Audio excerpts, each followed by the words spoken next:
What if the story of humanity's deepest longing began not with a fall, but with a relentless climb back towards something once known and now only remembered? We are often told about Eden's sorrow, about a garden lost through disobedience, but far less attention is given to what came after, to the long and difficult journey of the human spirit beyond paradise. Have you ever wondered why stories across cultures speak of exile, wandering, return, and restoration? Or why, deep within the human heart, there seems to be a quiet ache for meaning, for home, for a connection that feels both familiar and distant? Tonight, we step beyond Eden to uncover the surprising threads of redemption and reconnection woven through post-fall narratives, revealing a universal quest for purpose that transcends time, culture, and belief. If you value calm, thoughtful explorations like this, and if you want to continue journeying through Scripture and its deeper meanings, take a moment to like this video and subscribe to Biblescope. Your support helps this channel continue uncovering the quiet mysteries woven into the biblical story and beyond. Now let us begin.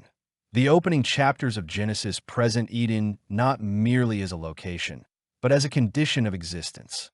Humanity is portrayed as living in harmony with God, with one another, and with creation itself. There is no shame, no fear, no sense of distance. God walks with humanity, and his presence is natural rather than distant. When a narrative describes the act that leads to exile, it does not linger on the fruit or the mechanics of the choice as much as it focuses on the consequence: awareness, fear, and separation. Suddenly, humanity hides. Suddenly, the ground resists. Suddenly, the relationship that once flowed freely now feels strained. This moment, often called the fall, marks what can be understood as the original disconnect. Yet even here, the story resists despair. God seeks the humans who hide. He speaks. He clothes them. Even as they leave the garden, they are not abandoned. This detail is often overlooked, but it is crucial. The biblical narrative does not end at exile. It begins a journey. Eden's loss is not the final word, but the starting point of a long search for restoration. Across cultures, this sense of a lost ideal appears again and again. Ancient myths speak of golden ages that fade, of harmony broken, of humanity estranged from the divine or from the natural order. While the biblical account stands distinct in its theology, the shared human intuition is striking. There is a widespread sense that something precious has been lost, and that life, as it is now, carries traces of incompleteness. This universal feeling of alienation is not presented in Scripture as an accident of history, but as a condition of the human heart after separation from God. As Genesis moves forward, the immediate response to this separation is not passive resignation, but searching.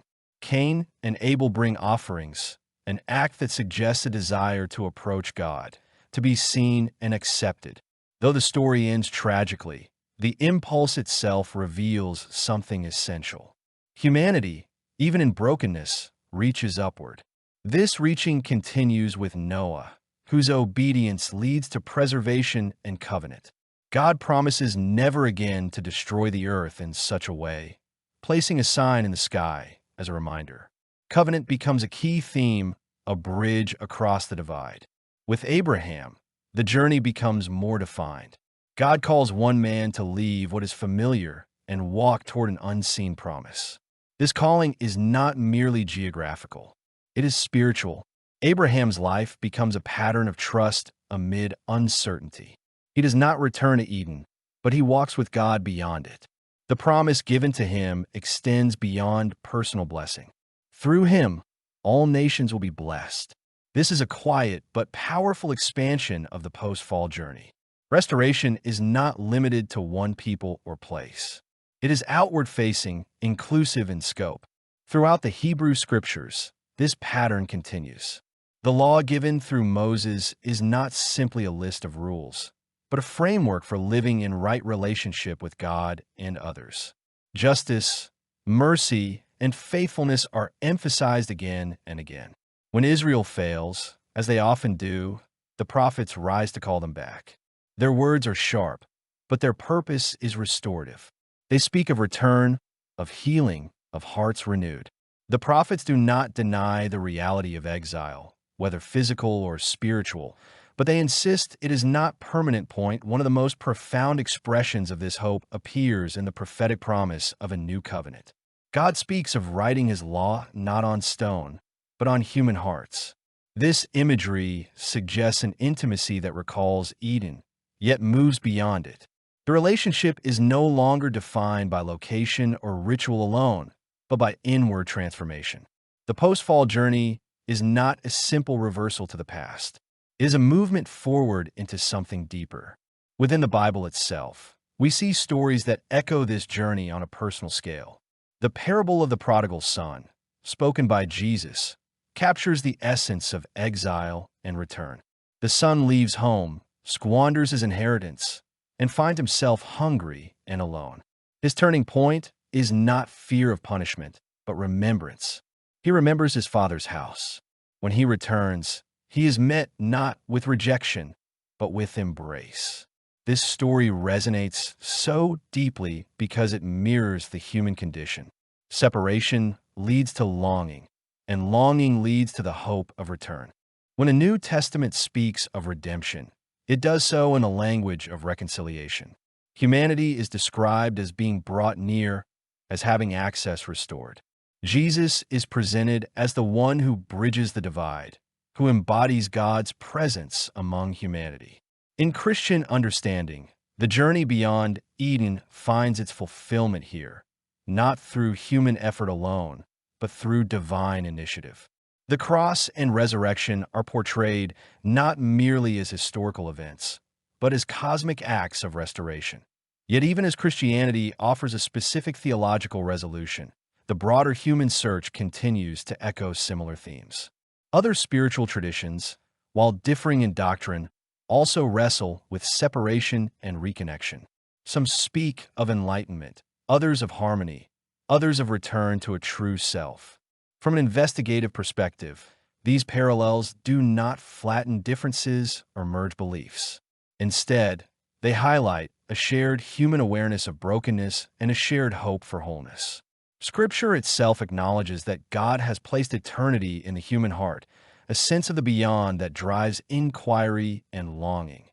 Ritual, prayer, and community emerge across cultures as responses to this longing.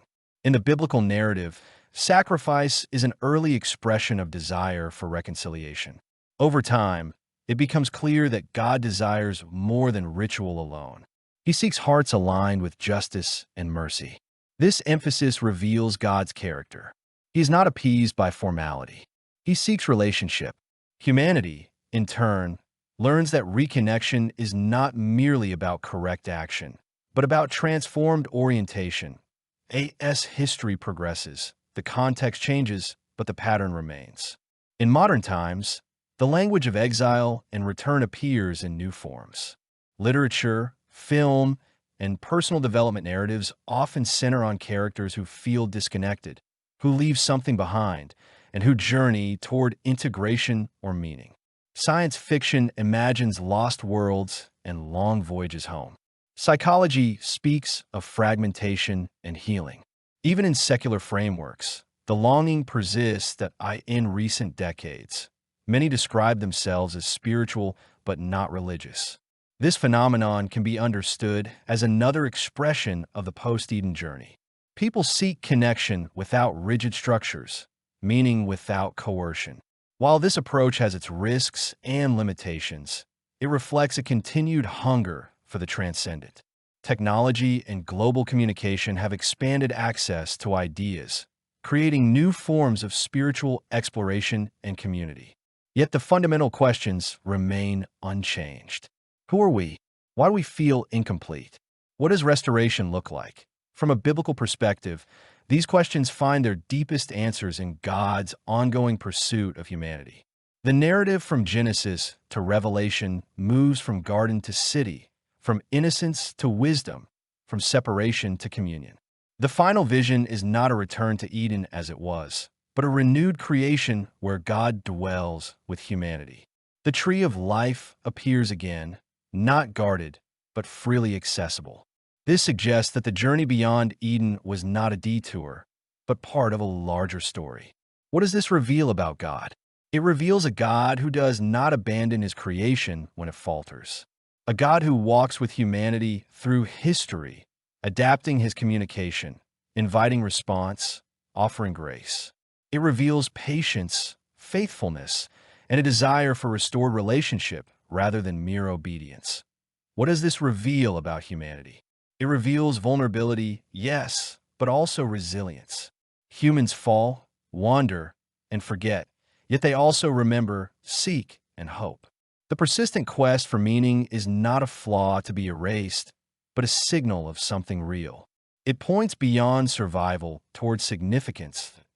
As we stand beyond Eden, looking both backward and forward, we see that the story of loss is inseparable from the story of hope.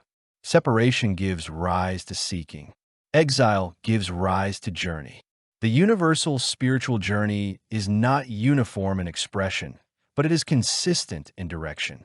It moves toward reconnection, toward healing, toward a sense of belonging that feels like home. In closing, take a moment to reflect on your own sense of longing. That quiet awareness that something matters, that life has depth beyond the visible. According to Scripture, this longing is not misplaced. It is an echo of Eden and a whisper of restoration. If this exploration has resonated with you, remember to like this video and subscribe to BibleScope so we can continue exploring these ancient stories and the timeless truths they carry. As you go, carry this thought with you. Beyond the garden lies not only loss, but a path, and along that path, a hope that has never ceased calling humanity home.